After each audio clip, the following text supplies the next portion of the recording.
The scalding coffee hit Marcus Chen's custom-tailored Tom Ford suit at exactly 7:43 p.m. on a Tuesday evening that would change two lives forever.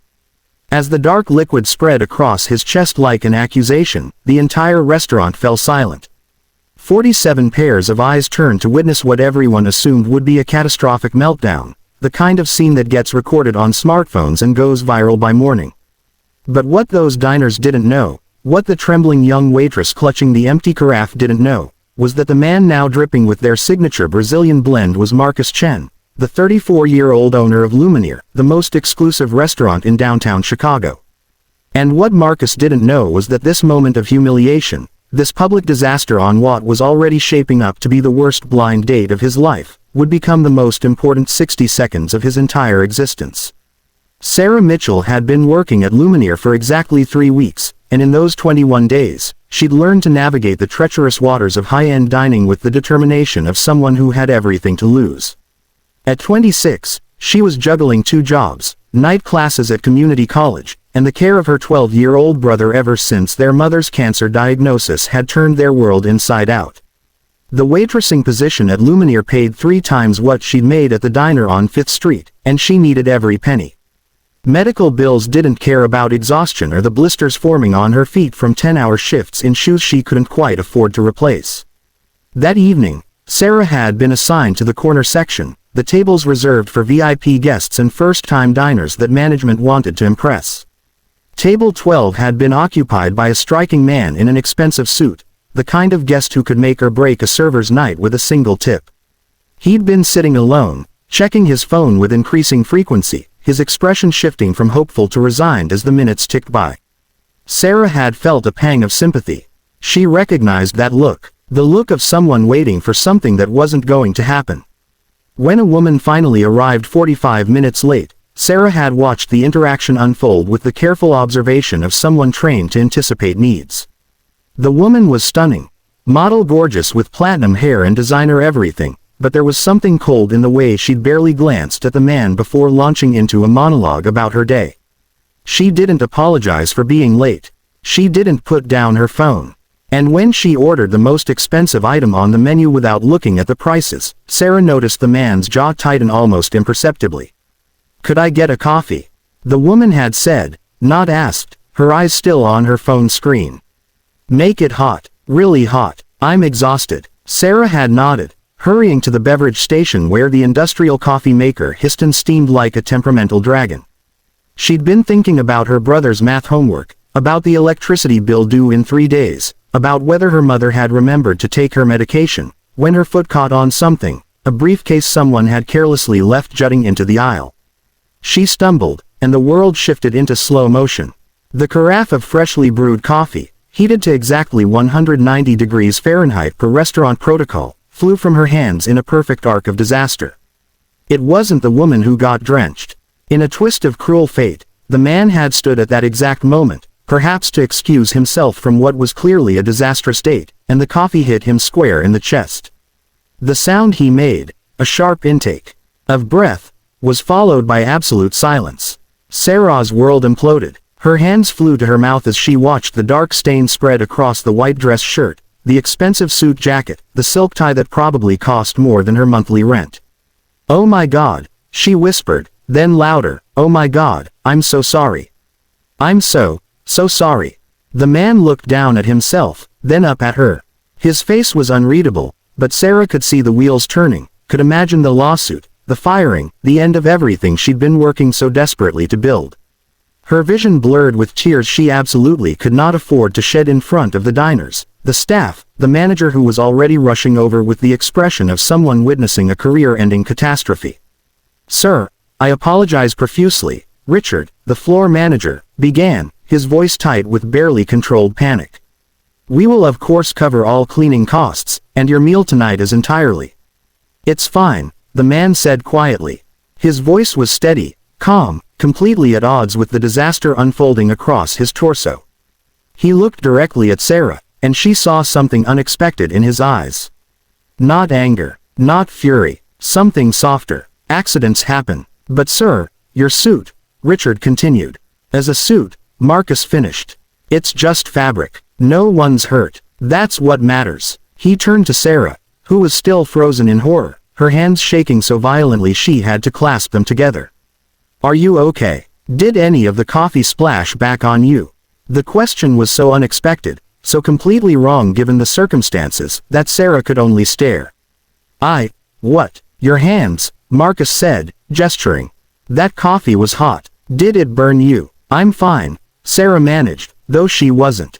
She was falling apart, disintegrating right there in the middle of the elegant dining room with its crystal chandeliers and white tablecloths and the future she'd been building crumbling around her feet.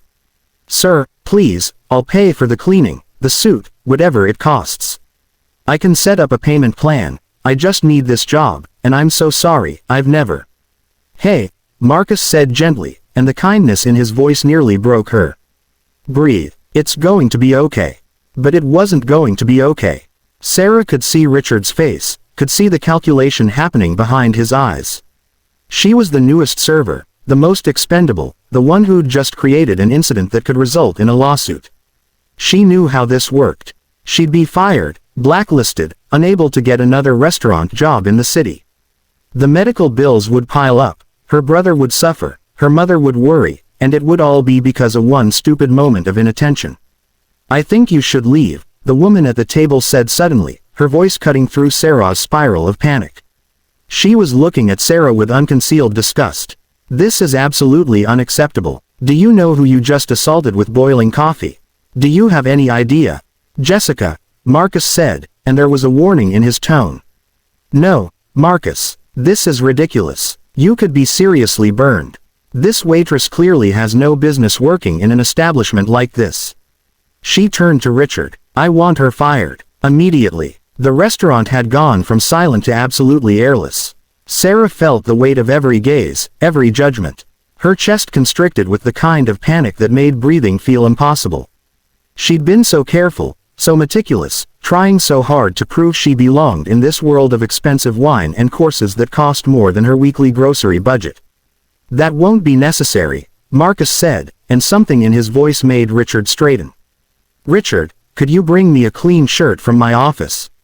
Size 16 neck, should be in the closet. And Sarah, your name's Sarah, right?" He waited for her nod. "Sarah didn't assault anyone. She had an accident. I've had accidents. You've had accidents. Every person in this room has dropped something, spilled something, broken something. Being human isn't a fireable offense." "Your office." Jessica's voice rose with confusion. "What are you talking about? How would you have an office here?" Marcus sighed, pulling off his ruined jacket. Underneath, his shirt was soaked through, revealing the outline of what was clearly a very fit physique, but more importantly, revealing the truth Sarah was only beginning to comprehend. "This is my restaurant, Jessica. I own Lumineer. I've owned it for 6 years." The revelation rippled through the dining room like a shockwave. Sarah felt her knees go weak. She'd drenched the owner. The actual owner. This was somehow worse and better than anything she could have imagined. Jessica's face went through several interesting color changes before settling on a pale shade of mortified. "You own this place." Jessica's voice was small now, the authority drained out of it. "Why didn't you tell me?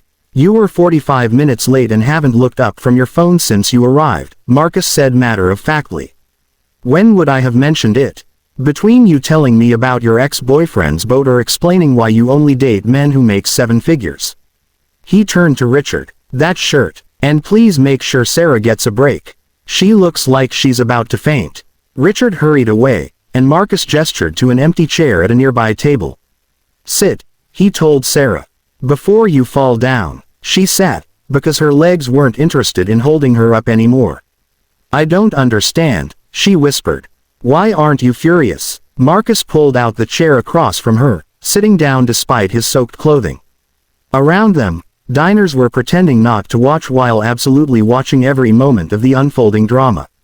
"Want to know what I was thinking right before you spilled that coffee?" he asked. Sarah shook her head, unable to speak.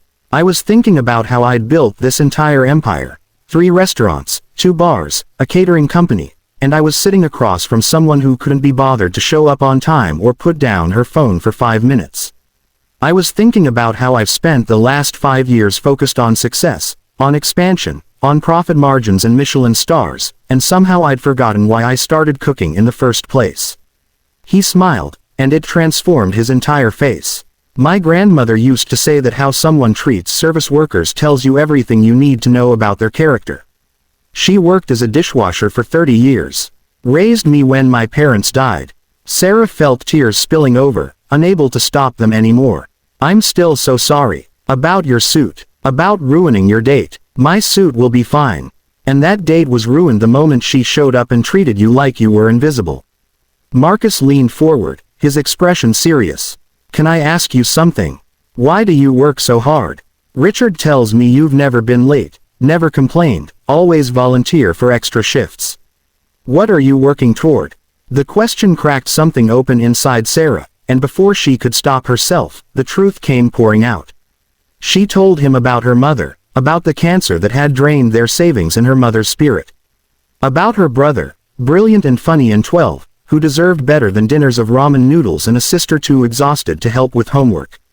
About the community college classes she was taking, trying to build a better future while barely surviving the present. About how this job had felt like a lifeline, and how she'd just destroyed it in the span of 3 seconds. Marcus listened without interrupting, and when she finished, he was quiet for a long moment. Richard returned with a clean shirt, and Marcus changed right there, with the casual confidence of someone comfortable in his own skin. When he was presentable again, he pulled out his phone. I'm going to call my lawyer, he said, and Sarah's heart stopped. Not for a lawsuit, to set up something for your mother. My grandfather died of cancer. I know how expensive treatment is, how crushing those bills can be. Let me help. I can't. Sarah started. You can, Marcus interrupted gently. And you will, because here's what I learned tonight. I learned that I've been surrounding myself with people who care about what I own instead of who I am. I learned that kindness and grace under pressure are worth more than any expensive suit. And I learned that sometimes the worst moments turn out to be the best ones, if you're paying attention. He stood, offering his hand to help her up. You're not fired. In fact, you're promoted. I need someone I can trust running my new location, and I think you might be exactly who I'm looking for. It comes with a salary, benefits, tuition reimbursement. We'll talk details tomorrow, but right now, I want you to go home. Spend time with your brother. Call your mom. Tell them things are going to get better. Sarah took his hand, standing on legs that felt made of water and hope and disbelief. Why? She whispered. Why would you do this for me? You don't even know me. Marcus smiled, and it was the warmest, most genuine expression she'd ever seen. My grandmother always said that we're measured not by how we act when everything goes right, but by how we respond when things go wrong. You spilled coffee on me, and your first instinct was to figure out how to make it right, even if it meant sacrificing everything. Jessica saw someone beneath her notice and wanted you punished. I know exactly who I'd rather have on my team. He turned to Richard. Please make sure Sarah gets home safely. Comp her meals this week. And Jessica, he said, addressing his former date who was still sitting at the table, staring in shock, I think we're done here. I'll get your coat. As Sarah walked out of Lumineer that night, her mind reeling and her phone full of contact information for Marcus's lawyer and accountant, she turned back to look at the restaurant. Through the window, she could see Marcus greeting guests, laughing with the sommelier, completely at ease in the world he'd created. But when he caught her eye, he winked, and she knew that something fundamental had shifted in both their universes. The coffee stain had been real. The disaster had been real. But so was the kindness that emerged from chaos, the grace that met panic with calm, and the understanding that sometimes the worst moment of your life is actually the door opening to something extraordinary. Marcus Chen had owned a restaurant empire, but that night, he learned something worth more than any Michelin star. That true wealth is measured in compassion, and that the smallest act of kindness can change everything. 6 months later, Sarah would be managing the new Lumineer location in Lincoln Park, her mother would be in remission, and her brother would be talking about maybe becoming a chef someday.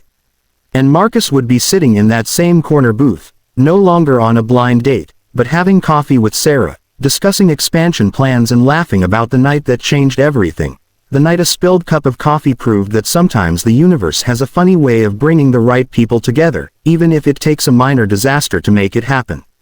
Because sometimes being drenched in coffee isn't the end of the story. Sometimes it's just the beginning.